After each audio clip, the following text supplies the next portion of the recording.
I was 13 when I went to China for the first time.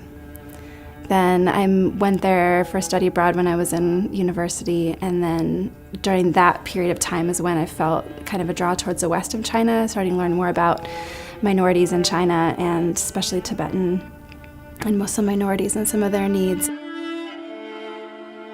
I was about 21, 22. I was living in Tibet for a summer, and I was invited to spend a week in the maternity unit at a little hospital. I barely spoke Chinese, was still just finishing nursing school, no experience yet in the field. But the last day, there was this woman laboring. And the next thing I saw, she was walking down the hall, and they were moving her from a labor room into a delivery room, and she could barely stand because it was such an advanced stage of her labor. And I just went over, and I remember her whole body just leaning against mine as she would try to get through one contraction at a time. And we finally made it to the delivery room.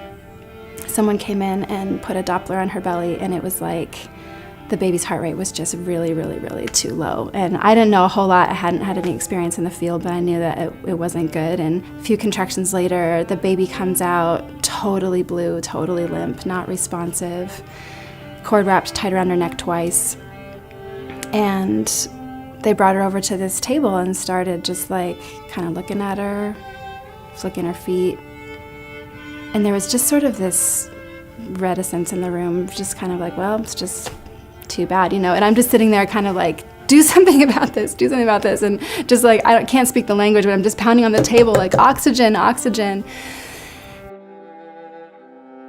The baby was probably 8 minutes old and hadn't breathed, hadn't had any oxygen for that time. And I just remember standing there and just saying, God, I'm not ready to see a baby die today. I'm just not ready for that, just not prepared. Martin comes in, he takes over her resuscitation, starts doing chest compressions, gets her intubated, and so he's instructing me what to do, and I'm helping give breaths, and he's helping to get her heart started again. But it was a long resuscitation, and Martin just kept saying, you have to prepare yourself. She may not make it. And I don't think she will. She's just not going to get the aftercare that she needs. She's at high risk for seizures. There's all these different things that she needs, and she's not going to get them here. It would take the combined fortune of the entire extended family to get her the care that she needs in the city. And that's basically her only chance of survival. So about 45 minutes after we started, she was finally breathing on her own, still hadn't opened her eyes. And then later that night, back with Martin at the house, just going back through everything that had happened and all the things in the resuscitation that hadn't been done, that weren't ready, even though there'd been training at the hospital. And it's just I could see all of a sudden these systemic issues about the value of life, about the value of minority life, the value of female life in that context, and just how normal it is for life to be lost in that context. And the next day we came back, and the charge nurse had come up to me, and I was so scared yesterday when this baby almost died. And she just looked at me haven't you ever seen a baby die before? And she said, what happens here all the time? And I said, well, how often is all the time? And she brought in the birth records from that year in the hospital. They had lost 12% of the babies that came in the hospital, and it was more than 26 babies that had died already that year. So that night, I felt like I was mourning not only for this baby girl, but also these others that had been lost, and many of them just completely unnecessarily. There they were in a facility that had everything that would be needed to resuscitate them.